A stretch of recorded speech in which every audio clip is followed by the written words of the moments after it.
आप देख रहे हैं सैफ न्यूज मालेगांव। रमजान सेठ मंच पे तशरीफ फरमा मेरे वालिद मोहतरम के साथी दोस्त निसार चचा, गुलाम भाई, सलीम भाई, फकीर मोहम्मद साहब, नवीद खतीब साहब, अनवर शाह, इनूस भाई, सलाउद्दीन भाई और इस प्रोग्राम के कन्वीनर उस्मान गनी साहब और मंच पे तशरीफ फरमा तमामी इस वार्ड के जिम्मेदार, मेरे सामने तशरीफ फरमा तमामी बुजुर्ग हजरात, नौजवान साथी, दोस्तों और साथियों, सबसे पहले मैं इस वार्ड की आवाम की जानिब से, मेरी जानिब से उस्मान गनी साहब और उनके तमाम ही परिवार का, उनके तमाम ही दोस्त और अहबाब का मैं शुक्रिया अदा करता हूं कि आज का ये प्रोग्राम इस मुजाफात की बस्ती में, इस गरीब बस्ती में जो ऑनलाइन आधार कार्ड, पैन कार्ड, मजदूर कार्ड, हेल्थ कार्ड जो आवाम की आज जरूरत बन चुकी है, तमामी सरकार की स्कीमें, उसका ऑनलाइन सेंटर का आज इब्तिदा अमल में आ रहा है और उस्मान गनी साहब ने इसकी पहल की कि यहाँ पर हम लोगों को सेंटर शुरू करना है।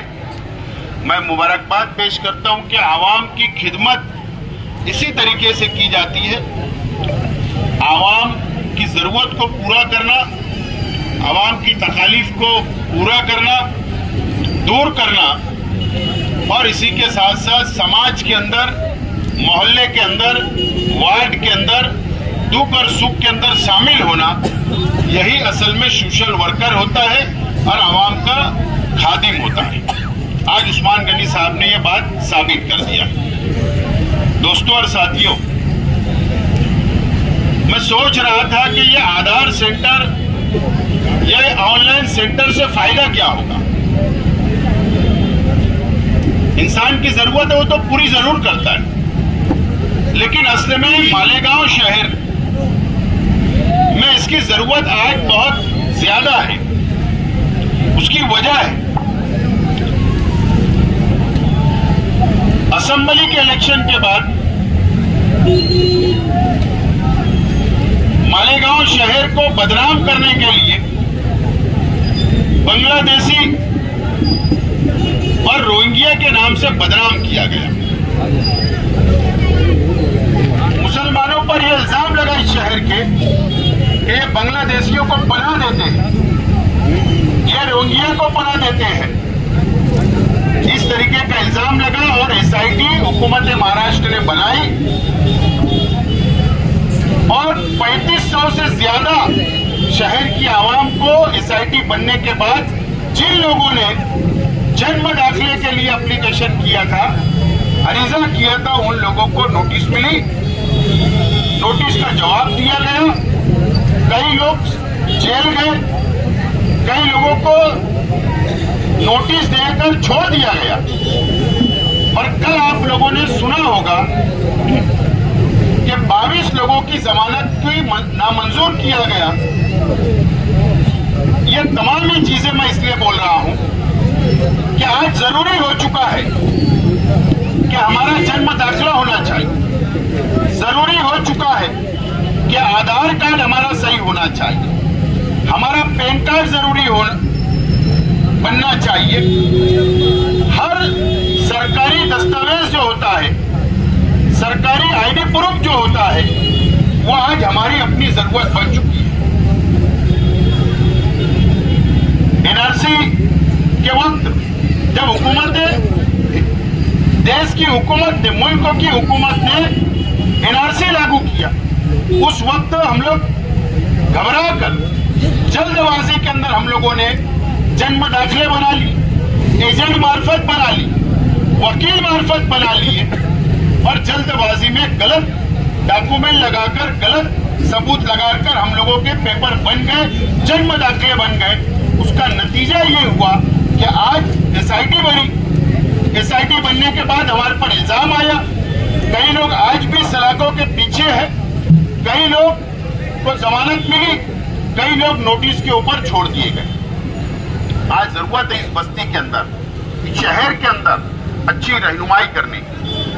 आज जरूरत है हर मुसलमान एक मुसलमान भाई को सही रहनुमाई करे, उसकी मदद करे। आज ये शहर की जरूरत बन चुकी है। मैं उस्मान गनी साहब को मुबारकबाद देता हूं और ऑनलाइन सेंटर आप जो चला रहे हो वो सही रहनुमाई करिए। एक दिन की बजाय 2 दिन आप ले, 2 दिन की बजाय 4 दिन आप ले, लेकिन गरीब की रहनुमाई करें। उनका पेपर नहीं होगा उसको बनाने की कोशिश करें कानूनी तौर पर, और 1 नंबर में तमाम ही काम यहाँ पर किए जाए, ये मैं मशवरा देता हूँ। आवाम नाराज जरूर होती है, अगर उसका वो आपके सेंटर पे आएगी तो वो चाहती है कि 1 घंटे में काम हो जाए, आज काम हो जाए।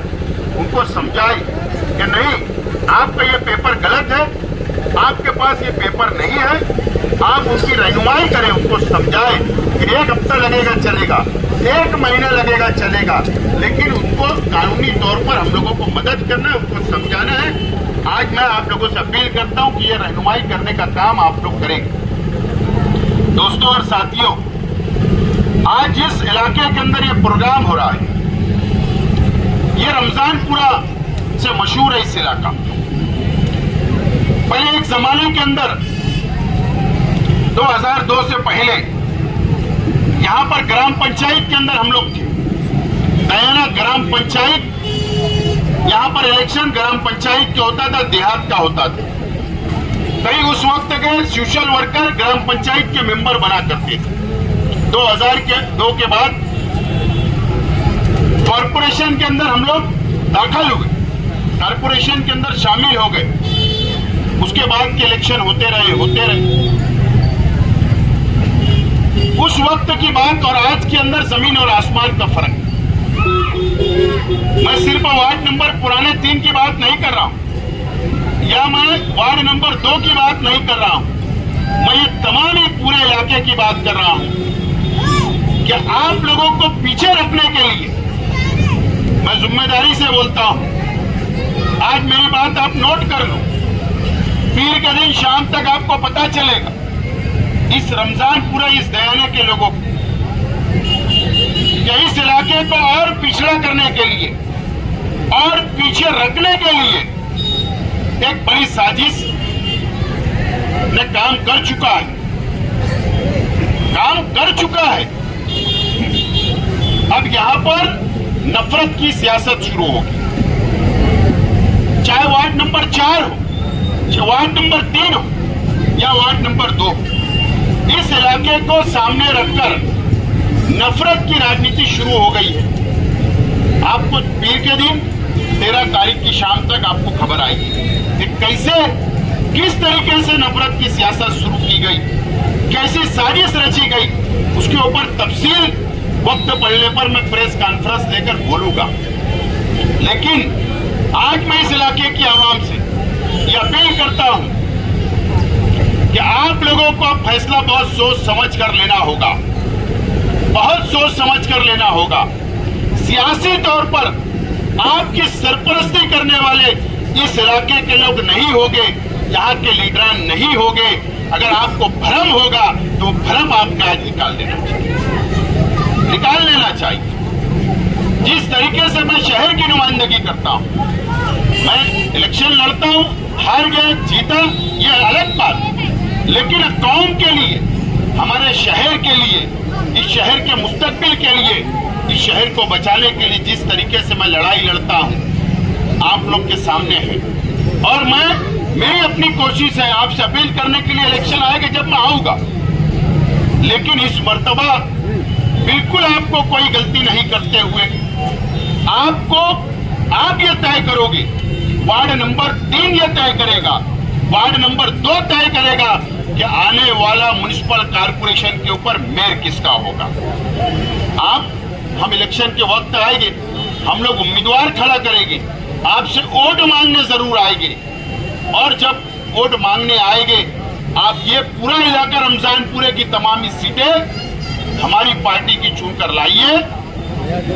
मैं आपको यकीन दिलाता हूं कि जिस तरीके से नफरत की राजनीति शुरू करने की साजिश रची गई, उसको नाकाम अगर कोई बना सकता है तो हम लोग मिलकर हम बना सकते हैं और फिरका परस्त ताकतों का मुकाबला हम लोग कर सकते हैं। मैं ढके छुपे अंदाज में आज बोल रहा हूं क्योंकि मुझको 13 तारीख के बाद बोलना है। 13 तारीख के बाद मुझको बोलना है। मेरे दोस्तों ने कहा कि उस्मान गनी ने सियासत में कदम रखा। सच बात है। निसार चचा और इनके परिवार का और मेरे वालिद और मेरे परिवार का संबंध ताल्लुक सियासी नहीं है। शेख रशीद साहब की हयाती तक निसार चचा रोजाना ऑफिस पर आकर शेख रशीद साहब के पास बैठा करते थे। एक दोस्ती माहौल में एक दूसरे से बातें किया करते थे, एक दूसरे के सुख दुख के अंदर शामिल हुआ करते थे। यह हमारा अपना रिश्ता है, सियासी रिश्ता नहीं है। उस्मान गनी मेरे पास आया और मुझसे कहा कि मैं ख्वाहिशमंद हूं, मैं वार्ड नंबर 3 से ख्वाहिशमंद हूं, मैं इलेक्शन लड़ना चाहता हूं। मैंने कहा जाओ आप जायजा लो। आप मुझको पता नहीं था जब तक कि यहाँ पर मिठाई की दुकान है, यहाँ पर चिकन की दुकान है, यहाँ पर होटल है, ये मुझे उस वक्त पता नहीं था। लेकिन उसने बताया कि मेरी मिठाई की दुकान है, दूध डेयरी है और मेरा अच्छा ताल्लुक बन चुका है। मैंने कहा ठीक है आप जायजा लो। जायजा लेने के बाद आपके ताल्लुक से मैं खुद सर्वे कराऊंगा और अभी भी सर्वे चल रहा है, कई उम्मीदवार और है। मैं यहाँ कुछ बोलूंगा, दूसरी बात होती है जिम्मेदारी से बोलना पड़ता है। तो हमारा मैं जायजा ले रहा हूं हर उम्मीदवार का, लेकिन उस्मान गनी साहब ने आज ये मोहल्ले को जमा करके ये बुजुर्गों की सरपरस्ती हासिल करते हुए ये नौजवानों की फौज खड़े करके जायजे के अंदर अभी 1 नंबर पे पहुंच गए। इतने पहुंच गए और हम लोग जब भी मैं टिकट फाइनल करूंगा तो वार्ड की आवाम को, जिम्मेदारान को एतमाद मिलूंगा और उसके बाद हम लोग पूरा जायजा लेने के बाद हम लोग जिम्मेदारी, कई लोगों को जिम्मेदारी सौंपेंगे कि आपको ये फाइनल को चुन कर लाना है। ये मैं आज वादा करता हूं। मुझे बोलने के लिए थोड़ा बंधन है, मैं संभल के मुझको बोलना पड़ता है इलेक्शन के ताल्लुक से, टिकट के ताल्लुक से। और अगर मैं आज किसी का ऐलान कर दूंगा तो जो पार्टी का उसूल बना है वो उसूल टूट जाएगा। क्योंकि मैंने 4 दिन पहले इंटरव्यू जाबिर शाह साहब को दिया कि कोई अपने तौर पर फाइनल ना बनाए, पार्टी पार्लियामेंट बोर्ड बैठेगा, कमेटी बैठेगी और वो तय करेगी। तो इसके लिए एक पार्टी का उसूल होता है, उस उसूल से मुझको भी बंधे रहना पड़ता है और उस हिसाब से मुझको चलना पड़ता है। लेकिन आप एक बात समझ लो कि शहर को फिरका परस्तों की नजर लग चुकी है और उसकी लड़ाई मजबूती के साथ कानूनी तौर पर कौन लड़ सकता है आज आप लोग आंख से देख रहे हैं। मालेगांव सेंट्रल असेंबली के जो मेरे मुखालिफ जो भी सियासी पार्टियां हैं, जो भी सियासी पार्टियां हैं, वो किसके साथ बैठकर कैसे मजा ले रहे हैं सरकार का, कारपोरेशन को कैसे इस्तेमाल किया जा रहा है, आप लोग अच्छी तरीके से जानते हैं।